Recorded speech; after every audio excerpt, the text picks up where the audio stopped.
તો hello and welcome my friends.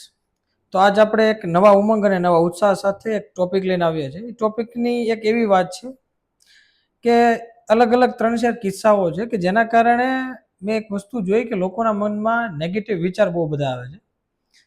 Negative વિચાર કેવી રીતે દૂર કરવા અને નેગેટિવ વિચાર હકીકતમાં આપણી અંદર શા માટે આવે છે, આ પહેલી વસ્તુ. તો એક નાનકડું ઉદાહરણ આપણે આપીએ કે એક પરિવાર હતું. એ પરિવાર ના બે મિત્રો, બરાબર છે, બે ફ્રેન્ડ્સ કે જે બે ભાઈ જે ગણો તે, બરાબર છે, કહાનીથી એક માધ્યમથી એક સમજવાની વસ્તુથી છે. એ બંને ભાઈ ટ્રેનની અંદર જતા હતા. જે સીટ ઉપર બેઠા હતા ત્યાં બેસવાની 2 જણાની જગ્યા હતી, બરાબર. તો એક સ્વાભાવિક વાત છે કે ભાઈ કોઈ બી વ્યક્તિની અંદર અલગ અલગ ગુણ હોય છે, અલગ અલગ માનસિકતા હોય છે. તો એમાંથી એક વ્યક્તિ હતો કે જેને કોઈ વ્યસન નહોતું અને એક વ્યક્તિને એક વ્યસની છે. દાખલા તરીકે કોઈક સિગરેટ પીવાની એને વ્યસન હતું. તો ઘટના એવી બની કે બીજો એક વ્યક્તિ આવ્યો, ત્રીજો વ્યક્તિ આવ્યો. 2 જણાને બેસવાની જગ્યા છે ને, 2 જણા બેઠા છે, બરાબર છે. ત્રીજો એક વ્યક્તિ આવ્યો. તો હવે ત્રીજો વ્યક્તિ આવ્યો ને, તો વ્યસન વાળાને ખબર પડી જાય. દાખલા તરીકે કોઈ કેમ કોઈ હરિભગત હોય તો એને ખબર પડી જાય કે હરિભગત છે એમ, બરોબર. એમ વ્યસન વાળાને ખબર પડી ગઈ કે આ વ્યક્તિ વ્યસની તો છે જ એમ. તો ઓલાએ કીધું કે ભાઈ આઈને બેસ ને. તો ઓલા કે ના ના જગ્યા નથી. અરે ના ના બેસ ને. એમ કરતા કરતા ધીરે બે બેઠા. તો હવે ધીરે ધીરે ધીરે કરતા કરતા કરતા જે ઓલા 2 વ્યક્તિ છે ને, જે એક સારો હતો ને એક શું કે સારો મતલબ એક વ્યસન વગરનો ને એક વ્યસન વાળો એમ.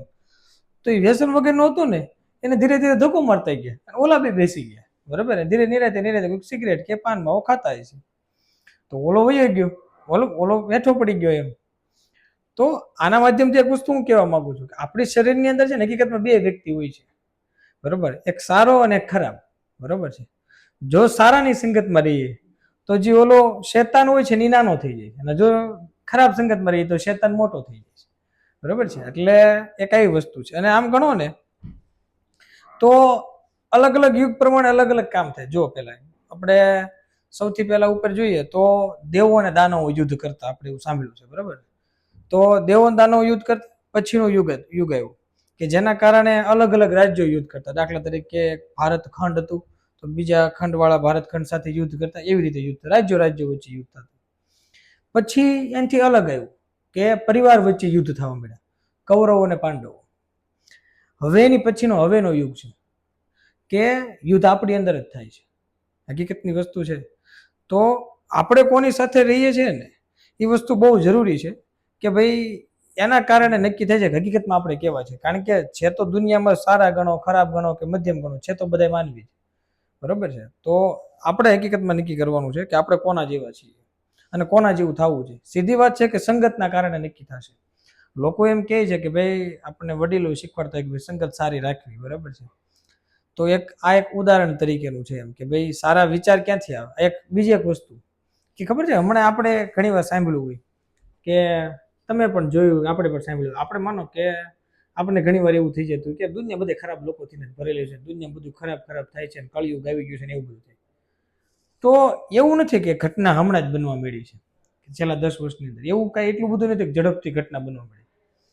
પણ તમે જુઓ, આવી મારી એક સલાહ છે અને મેં પોતે અનુસરેલું છે કે તમે મોબાઈલની અંદર ખાસ કરીને ઇન્સ્ટાગ્રામ, ફેસબુક, આ 2 સોશિયલ મીડિયા વાળી app, TV, newspaper, news channel, આ 5 વસ્તુ બંધ કરી નાખવાની. ઝાઝા દિવસનો પ્રયોગ નહીં, 10 જ દિવસનો પ્રયોગ કરવાનો. 10 દિવસનો. આ 10 દિવસનો પ્રયોગ કરો ને તમારી અંદર બધું પોઝિટિવ થાય. એનું કારણ છે કે તમે પોઝિટિવ હતા. તમારું વર્ક સર્કલ ગણો. તમે જો આપણે અહીં ઇન્સ્ટિટ્યૂટ આવીએ, બરાબર છે, આ બધું કામ કરતા હોય તો આપણી અંદર કોઈ એવી ખરાબ ઘટના નથી કે કોઈને ખૂન થઈ ગયું કે કોઈ મારી નાખ્યા કે કોઈ એવું નથી થતું, બરાબર. રેપ કેસ થતા હોય અથવા તો બહુ મોટા બીજા ફ્રોડના કેસ હતા, એ આપણી સાથે બનતા નથી. પણ આપણે એવું સતત લાગે કે આપણી વસ્તુથી ઘેરાયેલા છે. શા માટે? આપણી અંદર જે ઇનપુટ થાય છે ને, તમે જો સોશિયલ મીડિયા અંદર ઘટના કેવી જોવા મળે છે, તમને થાય કે આ લોકો ક્યાંથી આવે છે, સમજો. એ ઘટના બનતી જ હતી, પણ સોશિયલ મીડિયાના માધ્યમથી સારી વસ્તુ જેમ નજીક આવી ને એમ ખરાબ વસ્તુ સૌથી પહેલા નજીક આવી છે. એટલે શું છે ખબર, તમારી અંદર જે ખરાબ વિચાર આવતા હતા ને ખોટા બધા, એ દૂર થઈ ગયા. આ વસ્તુ જરૂરી છે કે ભાઈ માનો કે અત્યારે ઘણા લોકો ફ્રોડ કરે છે કે ઘણી વસ્તુ શીખવા જેવી છે, પણ એ અલગ રીતે શીખવાનું માધ્યમ રાખવું. એમ આ સોશિયલ મીડિયાથી હકીકતમાં શીખતા નથી આપણે, આપણી માનસિકતાની અંદર ખરાબ વિચાર ભરીએ છીએ, બરાબર.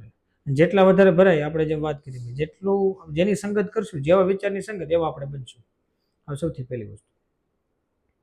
બીજી વસ્તુ કેવી છે કે એક જંગલની અંદર એક સિંહણ હતી. તો સિંહણે એક સિંહના મતલબ બચ્ચાને જન્મ આપ્યો, બરાબર.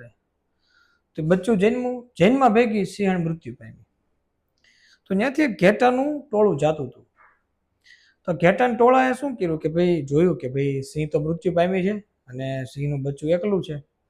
તો હવે દયા ભાવનાથી કે ભાઈ ઘેટાએ કીધું કે ભાઈ આપણા બચ્ચાને સાથે લઈ લે, આપણે એને મોટું કરશું.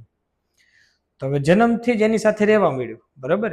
એની સાથે જાય, એની સાથે બીવે, એની સાથે ખેલે, બધું એની સાથે, એટલે એને જેવું થઈ ગયું. તો એકવાર શું કહેવાય, સિંહ આવ્યો, બરાબર. સિંહ રાઈડ પડી. તો ઘેટા બધા ભાગવા મળ્યા. સિંહ ભલે મોટું થઈ ગયું, પણ એને તો અનુભવ તો ઘેટાનો જ હતો, એને એની સાથે ઉછેર જ એવી રીતે થયો હતો. તો એ ભાગવા મળ્યું. તો સિંહે બચકી પકડી લીધી. એટલું બધું ધ્રુજે ને, આમ એમ થાય કે હમણાં મરી જાય, એટલું બધું વાઇબ્રેટ મોડમાં આવી ગયું બિચારું. તો ઓલા સિંહે પૂછ્યું, એટલે પણ તું હુકા બેસો? તો કે તમે સિંહ છો એટલે? તો કે તું હું છું? કે હું ઘેટું. કે તું સિંહ છો? નહીં, કે હું ઘેટું છું. તૈયાર જ નહીં માનવા. ખાઈ કે ઉભું રહે. એક તળાવમાં લઈ ગયા, ચોખા તળાવમાં. સિંહે દેખેડ્યું, આ જોતો મને દેખાય છે કે આ તારું મોઢું જો તું દેખે છે, આપણે વેરખા છીએ કે આ હવે તો હું છું? હું સિંહ છું. નિરાયતે બોલે કે જોરથી બોલ નહીં કે હું સિંહ છું એમ, સમજાયું? એટલે કેવું થાય છે આપણા જીવનમાં ખબર છે કે હકીકતમાં આપણે સિંહ હોઈએ. આજે જેટલા મહાન કાર્યો પૃથ્વી પર કરીને ગયા બધા કાળા માથાના માનવી જ છે ને. તો બધા સિંહણ જ છે. પણ આ જીવનમાં કોઈ ઘેટા એવા આવી જાય ને કે જેની સાથે માણસ ઘેટા જેવો થઈ જાય, સમજે? સૌથી મોટી તકલીફ આ છે. બીજી તકલીફ એવી છે કે આપણી પોતાની અંદર જે શક્તિ પડી છે ને એ આપણને કોઈ દેખાતી જ નથી. આ સૌથી મોટી તકલીફ. એનું કારણ છે કે તમારું એન્વાયરમેન્ટ એવા લોકો જ બનેલું છે, સમજાયું? આ ઘેટા જેવા લોકોથી એન્વાયરમેન્ટ બનેલું હોય, તમે કેવી રીતે પોતાને સિંહ માની શકો? કારણ કે તમને વસ્તુનો અનુભવ જ નથી, બરાબર. સીધી વસ્તુ છે કે એક મેં ગયા વિડીયોની અંદર એ વાત કરી હતી કે એક વાક્ય છે કે જે ગીતાની અંદર લખેલું છે. એવું કયું કાર્ય છે કે જે મનુષ્ય દેહે ન થાય?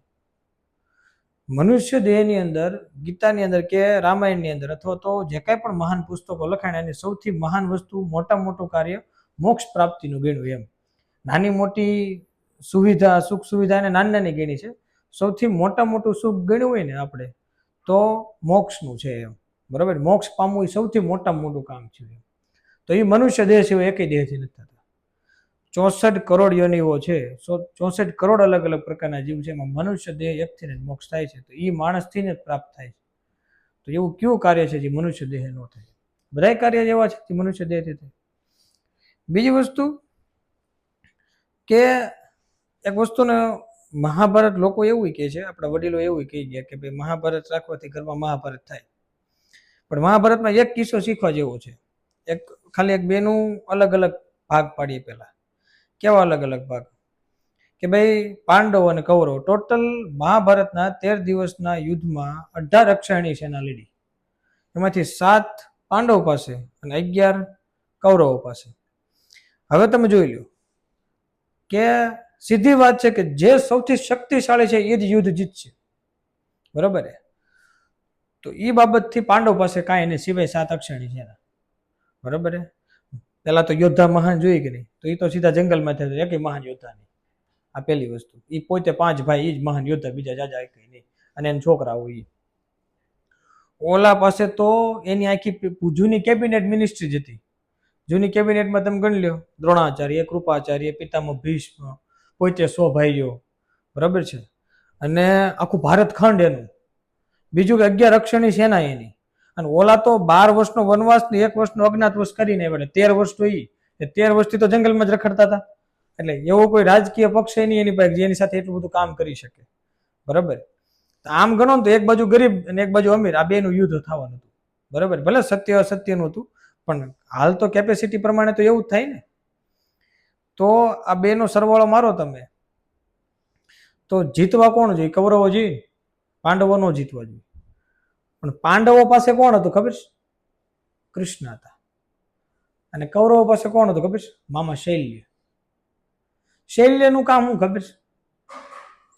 પેલા સેનાપતિ પિતામહ ભીષ્મ હતા ત્યારે એવું હતું, અને પિતામહ ભીષ્મ સેનાપતિ વહી ગયા પછી શૈલ્ય મામાનું કામ એવું જ હતું.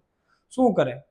ગમે આયોજન થાય ને, હવે આપણેથી થાય જીત થાય, ત્યાં જેની પાસે સૌથી નેગેટિવમાં નેગેટિવ કેરેક્ટર હોય ને, તો એકવાર સર્ચ કરવું ને એકવાર જોવું મહાભારતની અંદર કે શૈલ્ય મામા જેવો નેગેટિવ વ્યક્તિ કોઈ નહોતો. કદાચ ભલે કાલ્પનિક રચના છે કે જે કાંઈ પણ, એનાથી વાત નથી, પણ એ જે રચના બનાવેલી છે ને બહુ સરસ બનાવેલી છે. મતલબ કે એક નકારાત્મક વ્યક્તિએ એટલી મોટી સેના અને એટલું મોટું હોવા છતાં યુદ્ધની અંદર હારી જવા પાછળનું કારણ એક આ વ્યક્તિ હતું. બરાબર? તો કૃષ્ણ હંમેશા પોઝિટિવ હતા.